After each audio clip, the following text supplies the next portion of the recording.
Hiring great coaches, scope of practice. Me and you are fitness coaches. CrossFit's sickness, wellness, fitness model highlights our opportunity to help humanity. But it also shows us the limits of our practice. As a client moves to the left from fitness through wellness to sickness, our expertise is diminished. We are not doctors. We are not physical therapists. We are not dietitians, and we don't want to be. Of course, we still care a lot. We desperately want to help people with type 2 diabetes. We want to cure the lame, heal the injured, bring sight to the blind. Of course we do.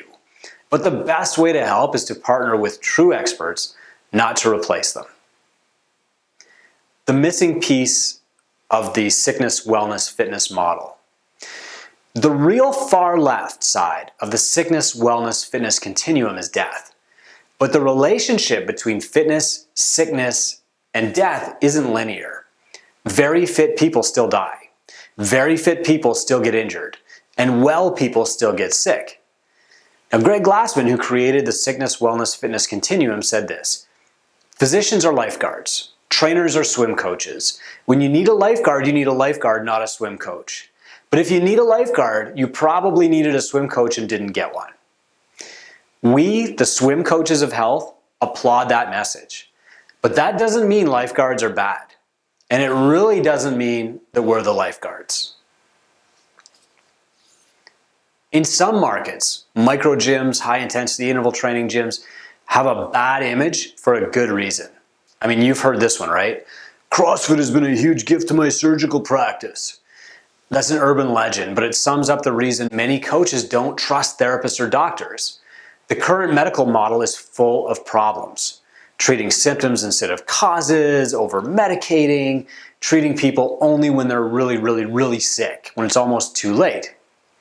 I spoke to a local entrepreneur and physiotherapist about the problem on our podcast, and you can listen to it, my interview with Andre Riopel, by clicking the link below. It's called episode 168, Exercise Over Opioids. On the flip side, many doctors, therapists, and healthcare professionals don't like trainers, and I really don't blame them. Imagine your client told you, my tooth hurts. So you sit them down on like an incline bench in your gym, you pull out a little pocket mirror here and get your little flashlight, and you find a cavity. And then you say, I can fix this, you don't need to go to the dentist. So you rig up a little drill you bought online, maybe that one that like thumps your muscles, and you mix up some Mortar RX that you bought from the gym dentist shop, and you fill up the cavity. How do you think a local dentist would react to that? So why would we expect physical therapists, massage therapists, or dietitians to be any different? Are we any different when a family doctor tells our patients to eat less fat or just walk more often? When a client gets injured, we want to take action. We don't want to wait. We don't want to expose the client to negative messages about exercise or diet. We don't want the client to lapse back into the cycles that made him or her unhealthy. And we don't want to lose the client. Maybe we can't afford to. So our relationship with registered healthcare practitioners is fractured for a reason. No one trusts anyone else. But we all need each other, and our clients need us to work together. Here's why you shouldn't be doing therapy in your gym. A client complains, my shoulder hurts when I do this. Being people of action, we're exercisers and we're entrepreneurs. We take matters into our own hands. So we go watch some videos on Instagram, we light a scented candle, and we proceed with the laying on of hands. Now, I've done this 1,000 times and definitely shouldn't have. Here's why. Number one, you really don't know what you're doing, and neither did I. Now, I'm a critic of most educational institutions. I'm a skeptic of credentialing, and I'm an opponent of most licensure in healthcare. But let's face it, doctors of physical therapy, massage therapists, and even dietitians know something you don't. They've practiced diagnosing and treating injuries. Their education isn't all fluff. Your duty to the client is to guide them to their best care. It's hubris to think that you'll always be the one to provide that best care. Next, you're not insured to treat injuries.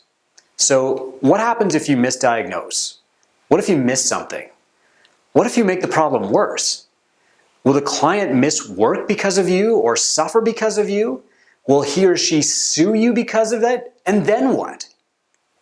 Next, you have to protect your clients, coaches, and gym from liability. I remember watching a coach take a client of the opposite sex through a workout. So at the start of the workout, the client complained of neck pain. The coach had the client roll the area out with a lacrosse ball against the wall, like this, but it didn't help. The coach guided the client through 6 neck stretches. So, they did this thing and this and left and right, but it still didn't help. The tightness persisted. Then the client said, "Let me show you exactly where it hurts." She took the trainer's hand and said, "Oh yeah, right there." Now you've all seen the end of that movie, right? The client probably had no ill intent. The trainer certainly didn't, but you just never know. These are exactly the situations that cause problems down the line. Complaints about unwanted touching, claims of harassment. There's no limit to where these things can go. And when they do, people lose their reputations and their businesses and their personal relationships over it. We live in a litigious society. If you give people a reason to sue you, they eventually will. Partnerships are greater than replacement. As I said earlier, I'm guilty of trying to be a therapist. I probably went way beyond my scope of practice in the early days because I was scared. I thought the regulated healthcare providers or the RHCPs would tell my clients to stop training with me, or maybe that I was the cause of their problems, and it would cost me money and clients and friends and reputation. But in reality, when I started sending clients to local therapists, I built a foundation of trust that eventually got me far more clients than I referred. I created a referral form for my clients. When I sent them to see a physiotherapist, massage therapist, or dietitian, they took the form with them. In almost every case, I got a call back from the practitioner to talk about the client.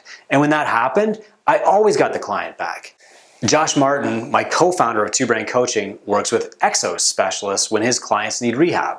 And they send athletes to him when it's appropriate. Each partner knows the opportunities and limits of their practice. So here's the best solution.